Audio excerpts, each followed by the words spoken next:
Fala galerinha do meu coração, salve, salve! Estamos aqui numa temporada nova, estudo novo, cenário novo, parecendo o Rodrigo Silva aqui, andando, tal, nas evidências.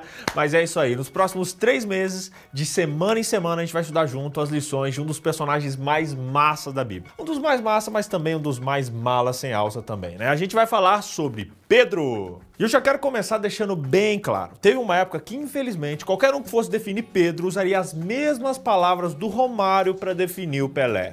Na verdade, o Pelé calado é um poeta, né? Pois é, gente, forte, mas é a real. Ele era atrapalhado nas falas, atrapalhado nas atitudes. Parecia um dos personagens do filme do Didi, sabe? Pedro, o discípulo atrapalhado. Pedro era volta e meia chato. Ele dava umas bolas fora quando abria a boca, aí se arrependia. Tipo eu. Teve uma vez que eu tava em casa, bem de boa, caminhando e tal, e do nada eu bati o dedinho do pé na quina do rodapé. E aí nessa hora eu falei um monte de bobagem, tipo aquela propaganda da Tigre, sabe? Por um mundo sem palavrões, use Tigre. Ou então use palavrões fofinhos. Só que depois a gente se arrepende de ter falado tudo aquilo, tal, de não ter ajudado em nada. Pois é, Pedro era assim, tipo a gente, cheio dos arrependimentos. Quem carambolas foi Pedro? Anota a lista aí, hein? Pedro era um discípulo de Jesus e andava de cima para baixo com ele. Pedro foi um dos primeiros a ver o túmulo de Jesus vazio. Pedro é o cara que um dia, na beira da fogueira, com a galera bem underground, quando perguntado se ele era da turma de Jesus, ele deu um migué, um perdido e fingiu que não conhecia ele. Pedro era o porta-voz dos discípulos perante Jesus, ou pelo menos ele agia como tal. Pedro é idolatrado por muitos católicos por ser o fundamento da igreja, mas isso aí a gente vê mais adiante. Quando Jesus subiu para o céu, Pedro, de fato, tocou a igreja primitiva. Ele era um baita líder. Você pode dar uma conferida nisso lá em Atos e no livro de Gálatas também. Pedro é o cara que Jesus chamou de Satanás. Olha, não vale rir nem chamar o amiguinho por isso, hein? Por sinal, essa é uma boa história que a gente vai ver mais adiante. E por último, Pedro é o cara que andou sobre as águas. Gente, essa história mexe muito comigo. O meu sonho é andar sobre as águas. Você já andou? Lago congelado não vale, hein? Já fica o aviso. Galerinha burguesa, tal, que vive no pro States, pra Europa, tal, não brinquem em lagos congelados. Na primeira vez que a gente se depara com Pedro na Bíblia, ele é descrito como um pescador do Mar da Galileia. Essa história é legal. O cara tinha passado a noite ali no trampo pesado mesmo, jogando rede e nada, nem um peixinho. E aí chega Jesus vindo sei lá de onde, dizendo para tentar mais uma vez do outro lado do barco. Como assim? Mas tudo bem, já tentamos, não custa nada. E ele jogou a rede e ela veio lotada de peixes. E aí, depois do milagre, Pedro solta uma frase que até parece atrevida. Ele diz, Senhor, afasta-te de mim. Ou seja, sai pra lá, Jesus. Hã? Que deselegante.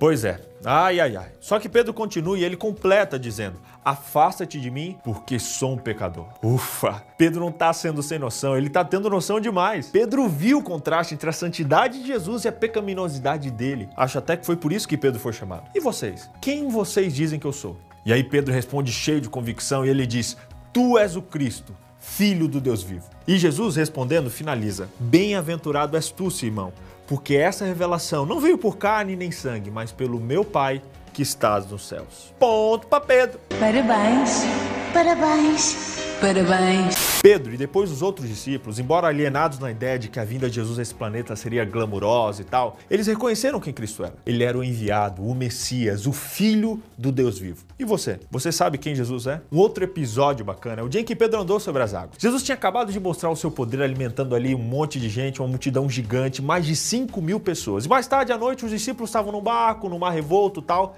e Jesus apareceu para eles andando por cima das águas. Quando isso aconteceu, geral ficou com medo. Eles ficaram pensando, não, é um fantasma, tal. Imagina, morreram de medo.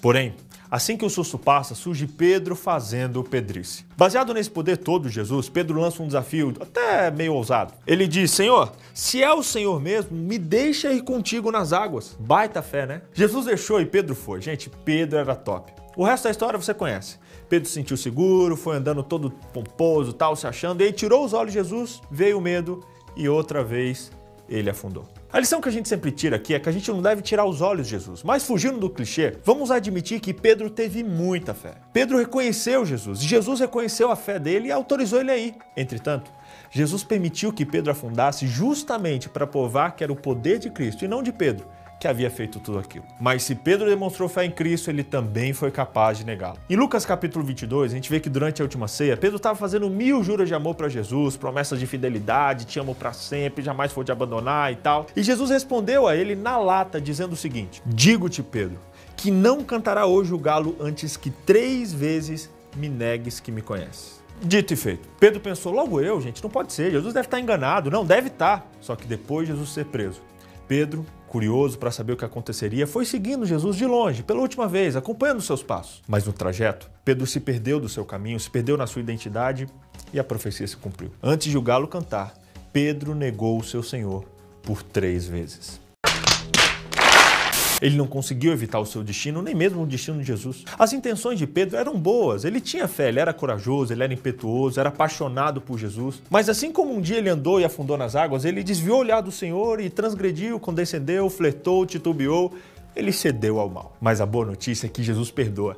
E a história de Pedro é um testemunho maravilhoso de regeneração. Deus regenera e faz do discípulo trapalhão um tremendo líder na missão. Olha só, rimou. A lição que fica hoje, meu amigo, é que a sua queda não importa tanto quanto levantar-se dela. Suas más escolhas não precisam mais ser lembradas porque elas já foram perdoadas. Deus pode te renovar, pois só quem cria pode recriar. Ele faz novas todas as coisas, todas as criaturas e tudo nele fica novo. Romanos também traz um verso muito legal que diz assim: onde abundou o pecado, superabundou a graça. E por hoje é só, galera. Curtiu? Então deixe seus comentários aqui embaixo, seu like, seus compartilhamentos, para geral poder estudar com a gente, beleza? E segue ligadaço no canal que tem novidades por aí, que semana que vem vai ter uma nova lição pra gente estudar junto. Vem que semana que vem tem mais. Aquele abraço, falou!